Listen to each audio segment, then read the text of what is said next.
Assalamualaikum warahmatullahi wabarakatuh. Kembali lagi dalam channel Di Sini Horor, sebuah channel yang akan membagikan kisah-kisah horor dan kisah-kisah misteri.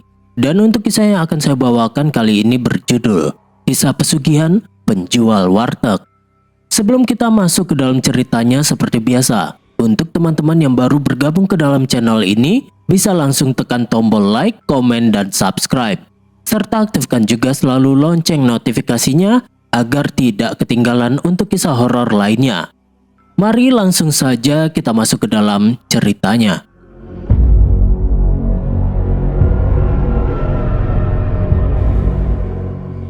Ningsih duduk di kursi plastik berwarna merah di depan warungnya. Dia berusia 30 tahun. Seorang janda dengan wajah cantik dan kulit putih.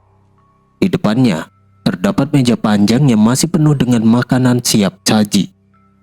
Warung nasi di pinggir jalan raya Kabupaten Tulung Agung itu sepi sejak pagi hingga siang. Hanya sesekali mobil lewat, tidak ada yang berhenti. Ningsih menghela nafas panjang sambil memandang jalan yang sepi. Siti, hitung lagi uang di laci. Siapa tahu, saya salah hitung tadi pagi. Siti, pekerja warung berusia 25 tahun, langsung membuka laci kayu di dekat kasir. Dia menghitung uang kertas dan koin dengan teliti. Hanya 30.000, Mbak Ningsih. Ini benar-benar tidak cukup.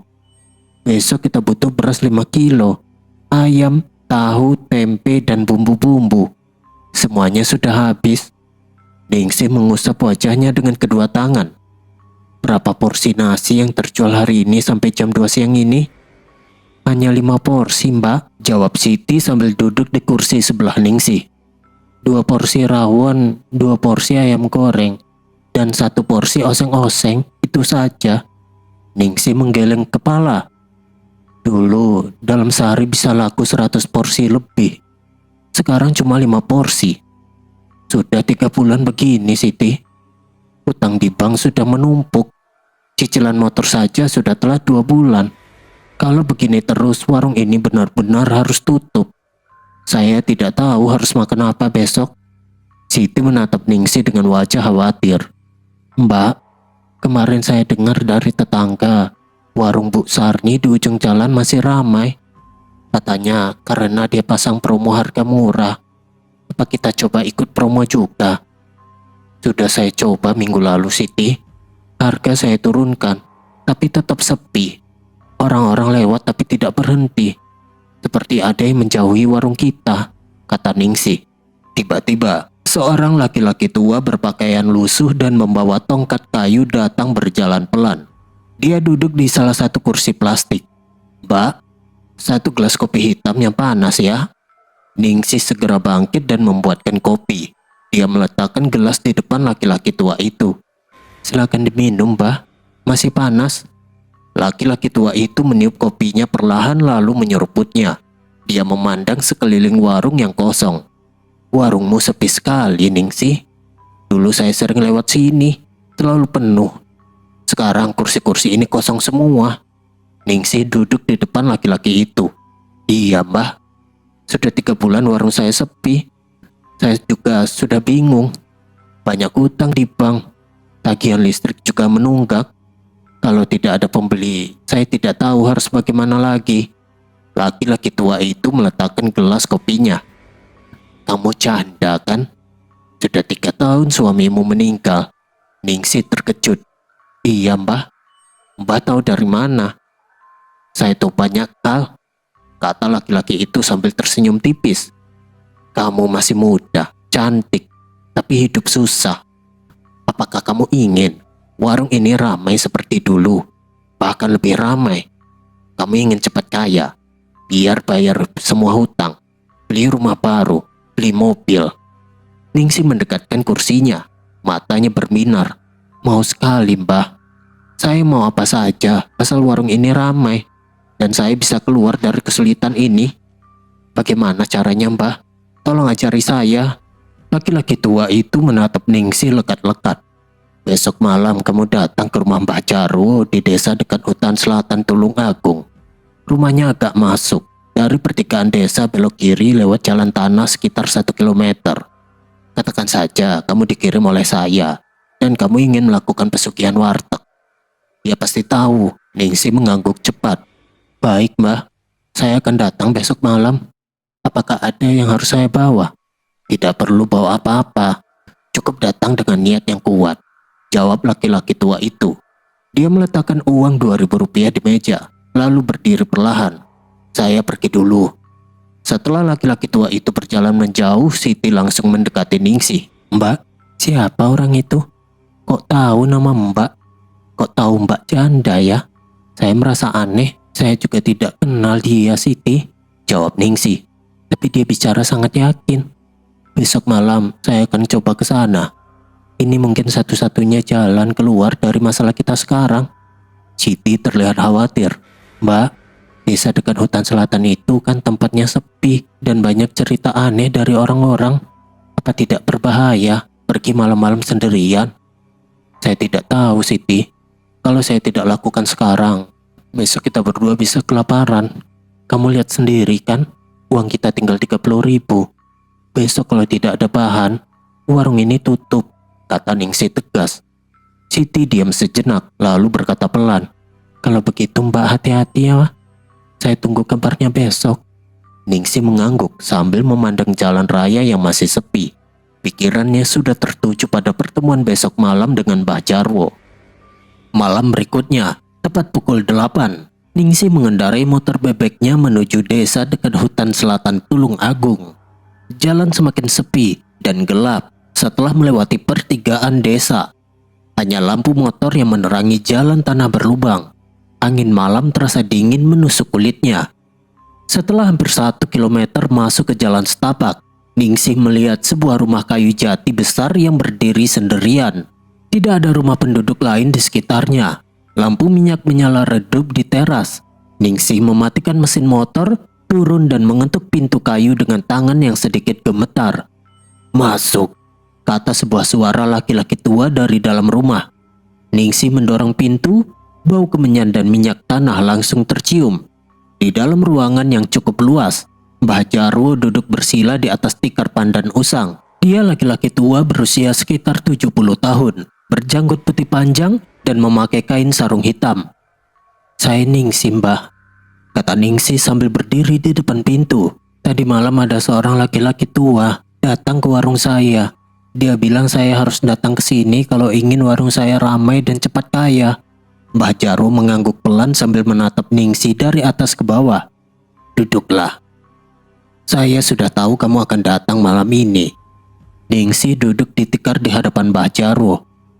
Mbah tahu dari mana? Saya tahu banyak hal, jawab Mbah Jarwo.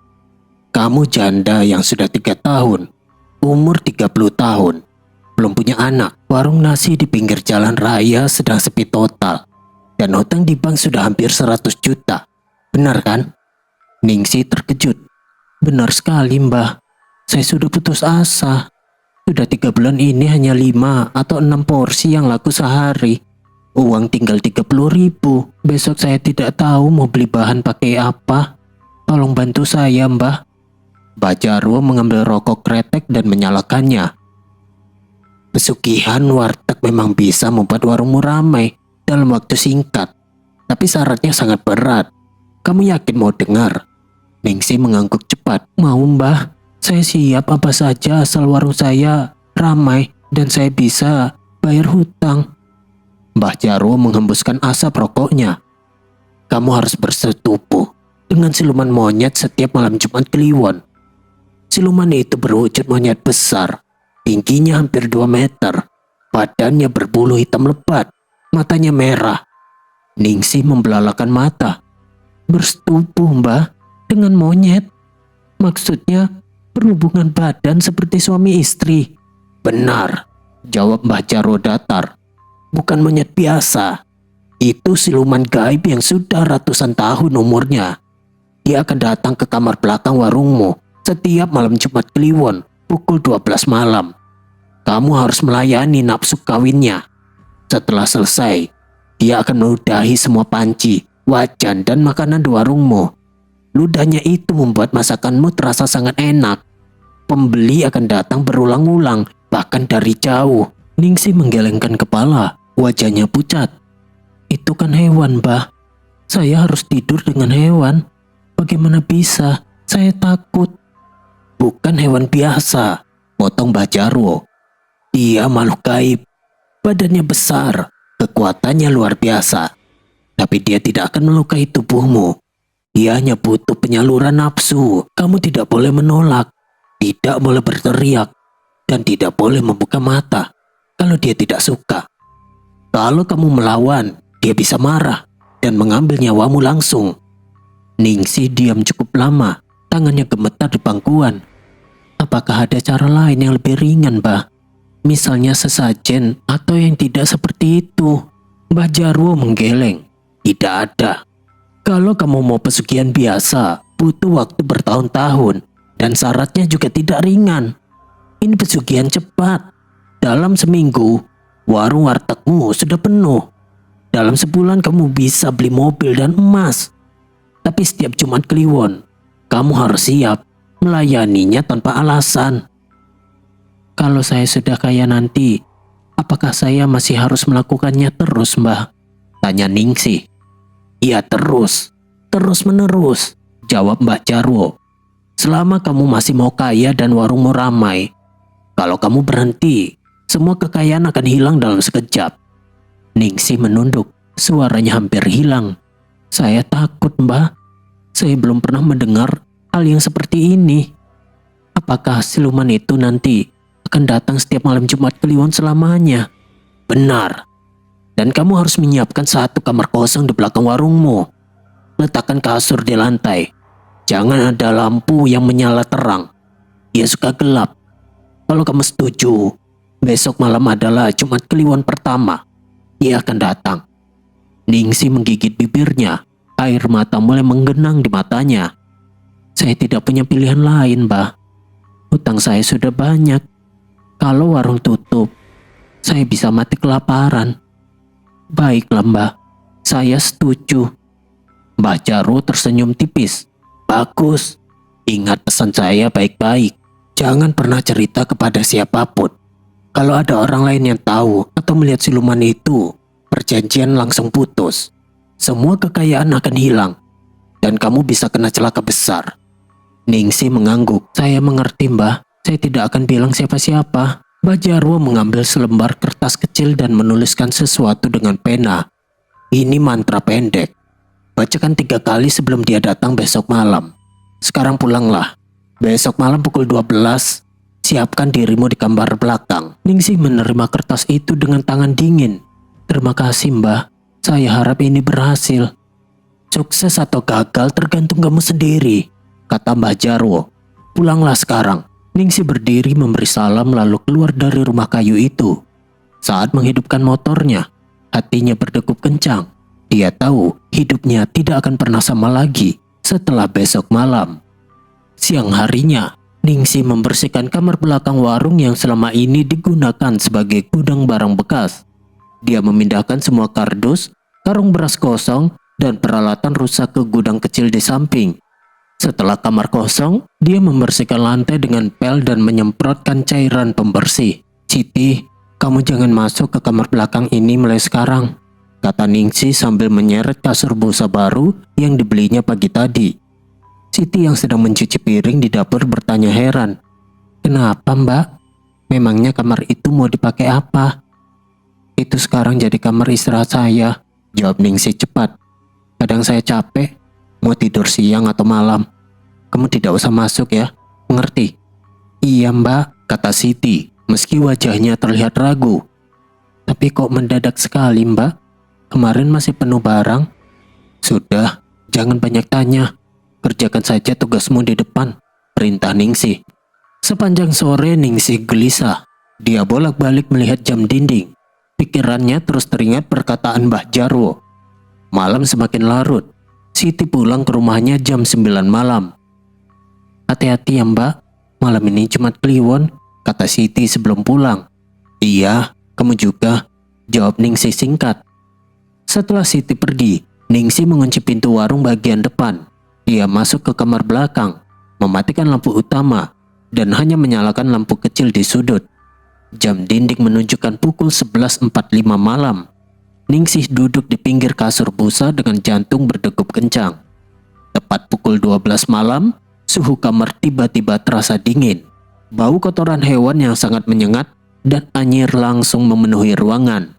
Ningsih mundur ke dinding saat melihat seekor monyet raksasa berdiri di sudut kamar. Tingginya hampir 2 meter, bulunya hitam pekat, matanya menyala merah, dan gigi taringnya panjang keluar dari mulut. "Kamu Ningsih?" tanya siluman monyet itu dengan suara berat dan kasar serta menggelegar. Ningsih gemetar hebat, lututnya lemas. "Iya, saya Ningsih." Siluman itu melangkah mendekat, bau badannya semakin menyengat. "Mbak Jarwo sudah bilang sama kamu." "Sudah," jawab Ningsih dengan suara hampir hilang. "Bagus. Buka semua pakaianmu sekarang. Lepaskan semuanya. Lalu berbaring di kasur," perintah siluman monyet itu. Ningsih ragu, tangannya gemetar saat memegang kancing baju. "Saya takut. Wajahmu menyeramkan sekali. Saya takut melihatnya." Siluman monyet mendengus. "Kalau kamu takut melihat wajahku, tutup matamu rapat-rapat. Jangan buka sampai saya selesai. Mengerti?" "Iya," kata Ningsih pelan. Dia melepas baju, celana, bra dan celana dalamnya satu persatu hingga telanjang bulat. Kemudian dia berbaring di kasur busa dengan tubuh kaku. Ningsih menutup kedua matanya sangat rapat. Siluman monyet mendekat. Suara langkahnya berat di lantai. "Kamu jangan bergerak terlalu banyak. Nikmati saja malam ini." Ningsih merasakan tubuh besar dan berat menindihnya. Bulu kasar menggesek kulit perut, dada dan pahanya. Bau busuk sangat kuat membuatnya sulit bernafas. Dia merasakan tangan siluman yang besar dan berkuku tajam memegang pinggulnya. "Apakah sakit?" tanya siluman monyet dengan suara serak saat mulai memasuki tubuh Ningsih. Ningsih menggigit bibir. "Sakit, tapi tidak terlalu. Tolong pelan-pelan." Siluman itu tidak menjawab. Ia terus melakukan gerakan nafsunya dengan kuat dan berirama. Nafasnya yang panas dan berbau busuk menyapu wajah Ningsih. Proses itu berlangsung hampir 20 menit. Ningsih hanya diam, menahan semuanya dengan mata tertutup rapat dan air mata mengalir di pelupuknya. Setelah selesai, siluman monyet bangkit. "Besok pagi, ludahku sudah ada di semua panci makanan. Masakanmu akan terasa sangat enak. Pembeli akan datang banyak. Jangan lupa, siapkan makanan lebih banyak besok." Ningsih masih berbaring dengan nafas tersengal. "Terima kasih. Apakah kamu akan datang lagi minggu depan?" "Setiap Jumat Kliwon. Jangan pernah absen," jawab siluman itu. Lalu tubuhnya perlahan menghilang menjadi asap hitam yang keluar melalui ventilasi. Ningsih bangun, membersihkan tubuhnya dengan air di ember, lalu tidur di kamar depan dengan tubuh lelah dan sakit. Pagi harinya, pukul 6:15, Ningsih sudah bangun dan menyiapkan masakan seperti biasa. Jam 7 pagi dia terkejut melihat antrean di depan warung. "Siti, cepat ke sini, banyak pembeli," teriak Ningsih. Siti berlari dari dapur. "Ya ampun mbak, ini sudah 10 orang mengantri. Dari mana mereka semua?" Ningsih tersenyum lebar. "Cepat ambil nasi, saya layani minuman." Pak Budi, seorang pegawai kantor yang biasa lewat, duduk di meja depan sambil makan rawon dengan lahap. "Pak Ningsih, rawon hari ini enak sekali. Gurihnya luar biasa. Kuahnya enak. Saya pesan 2 porsi lagi untuk dibawa pulang ke kantor." "Terima kasih Pak," jawab Ningsih senang. Pembeli lain, seorang ibu-ibu berkata, "Tempe gorengnya cukup beda mbak, renyah dan rasanya nendang. Biasanya saya beli cuma 1, hari ini saya ambil 5. Pembeli ketiga menambahkan, "Oseng kangkungnya mantep, bumbunya meresap semua. Saya akan bilang ke teman-teman saya di pabrik. Besok kami datang ramai-ramai." Siti yang sibuk sekali mendekati Ningsih di dapur saat ada jeda. "Mbak, ini aneh. Bumbu yang kita pakai sama persis seperti kemarin-kemarin. Tapi semua orang bilang enak sekali. Kok bisa ya?" Ningsih menjawab tenang. Mungkin hari ini kita lagi beruntung saja, Siti. Yang penting warung ramai. Cepat cuci piring kotor. Masih banyak yang mau makan di sini. Siti mengangguk tapi merasa heran. Iya, Mbak. Tapi tadi malam saya kok merasa ada bau aneh ya dari kamar belakang. Bau seperti kotoran binatang. Apa Mbak tidak menciumnya? Itu mungkin bau got atau angin dari luar, jawab Ningsih cepat. Sudah, jangan dipikirkan, kerja saja. Lihat, masih ada 12 orang yang berdiri menunggu. Sepanjang pagi hingga siang, warung Ningsih terus penuh. Laci uang bertambah tebal dengan cepat.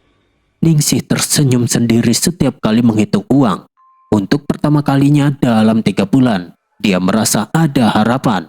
1 bulan berlalu sejak malam pertama ritual itu. Warung Ningsih sekarang selalu penuh dari pagi hingga sore. Meja-meja baru berjumlah 20 buah sudah dipasang di depan dan di samping warung. Ningsih membeli mobil Avanza warna silver 2 minggu lalu. Di lehernya sudah melingkar kalung emas dan di tangannya ada cincin serta gelang emas yang baru dibelinya. Pagi itu, warung sudah ramai sejak jam 6. Siti sibuk sekali mengambil nasi dan lauk dari dapur. Mbak Ningsih, pesanan meja nomor 5 sudah siap. 1 rawon, 1 ayam goreng, 1 oseng kangkung, dan 2 es teh manis, teriak Siti dari dapur. Ningsih melayani pembeli di depan sambil tersenyum. Iya Siti, saya antar sekarang. Seorang ibu-ibu yang sudah menjadi langganan baru berkata, Mbak Ningsih, masakan di sini enak sekali. Setiap hari saya pulang kerja mampir ke sini. Anak-anak saya juga suka. Rasanya beda dengan warung lain. Terima kasih Bu. Senang kalau Ibu suka, jawab Ningsih sambil meletakkan piring di meja. Pak Budi, yang sekarang datang hampir setiap hari ikut bicara. Dulu saya cuma lewat saja. Sekarang saya ajak teman kantor semuanya ke sini. Rawonnya gurih, kuahnya kental, bumbunya meresap. Mbak pakai resep apa sih? Kok bisa seenak ini? Ningsih tertawa kecil. Rahasia dapur, Pak. Yang penting Bapak dan teman-teman suka dan sering datang ke sini. Siang harinya, saat warung agak sepi, Ningsih duduk menghitung uang di laci. Siti mendekat sambil membawa segelas air putih. Mbak, sekarang setiap hari bisa laku 150 porsi lebih. Uang masuk banyak sekali. Mbak sudah beli mobil, sudah punya emas. Saya senang melihat Mbak bahagia. Tapi Siti ragu sejenak. Tapi apa Siti? Tanya Ningsih. Saya merasa ada yang aneh. Warung ini mendadak ramai sekali dalam semalam. Padahal dulu sepi banget. Bumbu masak kita juga tidak berubah. Kok rasanya bisa seenak ini setiap hari? Tanya Siti pelan. Ningsih meletakkan uangnya dan menatap Siti. Kamu jangan pikir aneh-aneh. Kita lagi beruntung. Mungkin Tuhan sedang kasih rezeki banyak. Kamu syukuri saja. Iya Mbak, jawab Siti. Tapi wajahnya masih tidak puas. Sore harinya, sekitar pukul 5, Siti mengepel lantai lorong belakang warung. Dia berhenti di depan pintu kamar belakang yang selalu terkunci. Siti mencoba memutar gagang pintu, tapi pintu itu tidak bergerak. Ningsih keluar dari dapur dan melihat Siti sedang memegang gagang pintu itu. Siti, apa yang kamu lakukan di depan kamar itu? Tanya Ningsih dengan suara keras. Siti kaget dan langsung melepaskan tangannya. Maaf Mbak, saya cuma mau membersihkan kamar ini. Sudah lama tidak dibersihkan. Lantai di lorong ini juga sudah kotor. Kamar itu milik pribadi saya, kata Ningsih tegas. Kamu tidak usah masuk ke dalamnya. Biar saya sendiri yang membersihkan nanti. Tapi Mbak, pintunya kenapa selalu dikunci sejak sebulan lalu? Kenapa Mbak kunci terus? Ada apa sih di dalamnya? Tanya Siti. Ningsih mendekat dan berdiri di depan pintu. Itu kamar istirahat saya. Kadang saya capek dan ingin tidur sendirian di situ. Kamu tidak perlu tahu, mengerti? Siti mengangguk pelan, tapi masih bertanya. Tapi Mbak, malam-malam saya sering dengar suara aneh dari dalam kamar ini. Suaranya seperti nafas hewan yang besar dan berat. Kadang ada suara geraman rendah, Saya juga pernah mencium bau kotoran binatang yang sangat busuk. Apa Mbak tidak menciumnya? Ningsih menggeleng cepat. Itu hanya angin dari ventilasi jendela. Di belakang warung kan dekat got dan ada pohon-pohon besar. Kamu jangan pikirkan hal yang tidak penting. Kerjakan saja tugasmu di depan. Cuci piring, sapu lantai depan, dan siapkan bahan untuk besok. Iya Mbak, kata Siti. Dia mengambil pel dan pergi ke depan. Tapi matanya masih melirik pintu kamar itu beberapa kali. Malam Jumat Kliwon tiba lagi. Setelah Siti pulang, Ningsih masuk ke kamar belakang seperti biasa. Ritual berlangsung sama, seperti malam-malam sebelumnya. Siluman monyet datang tepat pukul 12 malam, memerintahkan Ningsih membuka pakaian, lalu menindih dan bersetubuh dengannya selama hampir 25 menit. Ningsih tetap menutup mata rapat-rapat dan menahan semuanya. Setelah selesai, siluman monyet biasanya langsung menghilang. Namun kali ini ia tetap berdiri di samping kasur. Matanya merah masih menyala. Warungmu sekarang sudah besar, Ningsih. Kamu sudah kaya, sudah punya mobil dan emas, kata siluman monyet dengan suara berat. Ningsih duduk di kasur sambil memakai bajunya. Iya, terima kasih. Semua berkat bantuanmu. Pembeli datang setiap hari. Siluman monyet mendengus. Sekarang syaratnya bertambah. Aku sudah bosan bersetubuh denganmu setiap Jumat Kliwon. Aku ingin nyawa manusia. Ningsih langsung kaget. Wajahnya pucat. Nyawa? Kamu mau nyawa siapa? Saya tidak mau membunuh orang. Siluman monyet menatap Ningsih lekat-lekat. Aku mau nyawa perempuan yang bekerja denganmu, yang bernama Siti. Berikan dia kepada aku dalam waktu 3 hari. Ningsih berdiri cepat. Jangan Siti. Dia pekerja yang rajin. Dia yang membantu saya masak setiap hari. Dia orang baik. Minta orang lain saja. Siapa saja, tapi jangan Siti. Aku sudah pilih Siti, kata siluman itu dingin. Kalau dalam 3 hari kamu tidak memberikan dia, aku akan ambil semua yang sudah aku berikan. Warung ini akan sepi lagi. Pembeli tidak akan datang. Mobil dan emasmu akan hilang. Dan kamu akan miskin selamanya. Bahkan lebih miskin dari sebelumnya. Ningsih gemetar. Tolong, kasih saya waktu lebih lama. Atau pilih orang lain. Siti itu sudah seperti adik saya. Siluman monyet mendekat. Bau busuknya menyengat. 3 hari. Kalau tidak, kamu tahu akibatnya. Ningsih duduk di kasur dengan lemas. Dia memeluk lututnya sendiri dan menangis pelan. Apa yang harus aku lakukan sekarang? Warungnya sudah sangat sukses, tapi sekarang ada ancaman baru yang lebih berat. Beberapa hari kemudian, sekitar pukul 6 pagi, Ningsih sudah membuka warung seperti biasa. Dia menyiapkan nasi dan lauk pauk di dapur sambil menunggu Siti datang. Biasanya Siti tiba sebelum jam 6, tapi pagi itu Siti tidak kunjung muncul. Ningsih menelpon Siti beberapa kali, tapi tidak diangkat. Khawatir, Ningsih memutuskan ke rumah Siti yang hanya 500 meter dari warung.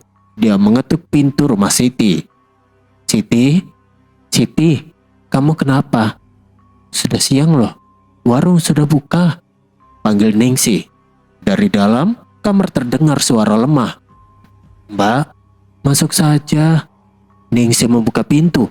Siti terbaring di kasur dengan wajah pucat. Perutnya membesar seperti ibu hamil tua. Tubuhnya berkeringat dingin dan ada bekas muntah darah di lantai dekat tempat tidur. Ningsih panik. Dia langsung duduk di pinggir kasur. Siti, kamu kenapa? Kok perutmu membesar begini? Kamu muntah darah. Saya sakit sekali, Mbak, jawab Siti dengan suara lemah dan tersengal. Sejak tengah malam perut saya sakit. Rasanya seperti ada yang menggerogoti dari dalam. Sekarang perut saya keras dan panas. Saya tidak bisa berdiri, Mbak. Ningsih memegang tangan Siti yang dingin. Kita ke puskesmas sekarang. Saya antar pakai mobil. Siti menggeleng pelan. Saya sudah muntah 3 kali, Mbak. Semuanya darah. Mbak, saya takut. Apa ini karena kamar belakang itu? Ningsih terdiam sejenak. Jangan bicara sembarangan. Kamu kelelahan saja. Sekarang istirahat dulu, nanti saya panggilkan dokter. Siang harinya, kondisi Siti semakin buruk. Kakaknya, Joko, datang ke warung dengan wajah cemas setelah mendapat kabar dari tetangga. "Mbak Ningsih, Siti kenapa?" tanya Joko langsung begitu masuk warung. "Saya dari puskesmas tadi. Dokter bilang tidak ada penyakit biasa. Perut Siti membesar keras seperti ada batu di dalam. Tapi USG tidak jelas. Mereka sarankan dia dibawa ke rumah sakit di kabupaten." Ningsih menjawab gugup. "Saya juga tidak tahu, Joko. Pagi tadi dia sudah begitu. Saya juga bingung." Joko mendekat dan mencium udara di sekitar warung. "Bau apa ini? Bau rumah ini seperti kandang monyet. Sangat busuk. Bau kotoran hewan yang menyengat. Dari mana bau ini, Mbak?" "Itu mungkin bau got di belakang atau bau sampah," jawab Ningsih cepat. "Di sini dekat sawah banyak binatang." Joko menatap Ningsih tajam. Warung Mbak ramai sekali mendadak. Dulu sepi sekali. Sekarang penuh setiap hari. Mbak beli mobil, beli emas. Saya dengar dari orang-orang ini tidak wajar. Apa Mbak pakai pesugihan ya? Jangan bohong, Mbak. Ningsih marah. Suaranya meninggi. "Jangan menuduh sembarangan, Joko. Saya bekerja keras. Kamu jangan fitnah saya. Kalau kamu khawatir sama adikmu, urus saja Siti. Bawa dia ke rumah sakit sekarang." "Saya akan bawa Siti," kata Joko. "Tapi saya curiga. Bau monyet ini sama persis seperti yang diceritakan Siti. Dia bilang sering dengar suara nafas hewan besar dari kamar belakang warung Mbak. Apa yang sebenarnya Mbak sembunyikan di sana?" "Pergi sana," bentak Siti. "Jangan pernah ganggu saya." Malam pukul 11 Joko kembali ke warung. Wajahnya penuh amarah dan air mata. Dia membawa linggis besi di tangan kanannya. "Mbak Ningsih," teriak Joko sambil mengetuk pintu keras. "Buka pintunya." Ningsih keluar dengan wajah pucat. "Joko, ada apa lagi? Warung sudah tutup." "Siti baru saja meninggal di rumah sakit 15 menit lalu," kata Joko dengan suara bergetar. "Dokter tidak bisa jelaskan apa penyebabnya. Perutnya meledak dari dalam. Saya mau lihat kamar belakang itu sekarang juga." "Joko, jangan masuk. Itu hak pribadi saya," teriak Ningsih sambil menghalangi lorong. Joko mendorong Ningsih kuat-kuat hingga Ningsih jatuh ke lantai. "Minggir, adik saya sudah mati. Saya harus tahu penyebabnya." Joko berjalan ke belakang sambil memegang linggis. Dia memukul kunci pintu kamar belakang dengan keras berkali-kali. Setelah beberapa pukulan, pintu itu akhirnya terbuka. Begitu pintu terbuka, bau busuk yang sangat menyengat keluar. Di dalam kamar, siluman monyet raksasa berdiri tegak dengan mata merah menyala terang. Bulunya hitam lebat, giginya panjang. "Apa ini? Makhluk apa ini?" teriak Joko ketakutan. Linggis besi di tangannya jatuh ke lantai dengan suara nyaring. Siluman monyet menoleh ke arah Ningsih yang masih tergeletak di lantai lorong. Suaranya menggelegar. "Rahasia kita sudah terbongkar, Ningsih. Ada orang luar yang melihat wujudku. Sesuai aturan. Perjanjian selesai." "Tidak, jangan pergi," teriak Ningsih sambil merangkak mendekat. "Saya mohon, jangan ambil semua yang sudah kamu berikan.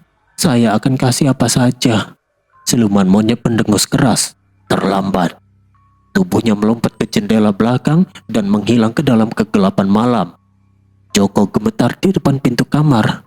"Mbak Ningsih, apa yang sudah Mbak lakukan? Mbak benar pakai pesugihan. Dan Mbak sudah menumbalkan adik saya." Keesokan harinya, bencana datang bertubi-tubi. Semua makanan di warung mendadak busuk dan penuh belatung meski baru dimasak. Bau busuk menyebar kemana-mana. Tidak ada satupun pembeli yang datang. Bahkan orang yang lewat pun menutup hidung dan langsung pergi. Dalam waktu 2 hari, mobil Ningsih mogok total dan tidak bisa dinyalakan lagi. Perhiasan emas yang dibelinya berubah warna menjadi hitam dan kusam. Uang di bank hilang tanpa jejak. Setiap hari, Ningsih hidup dengan penyesalan. Warung yang dulu ramai kini kosong dan rusak.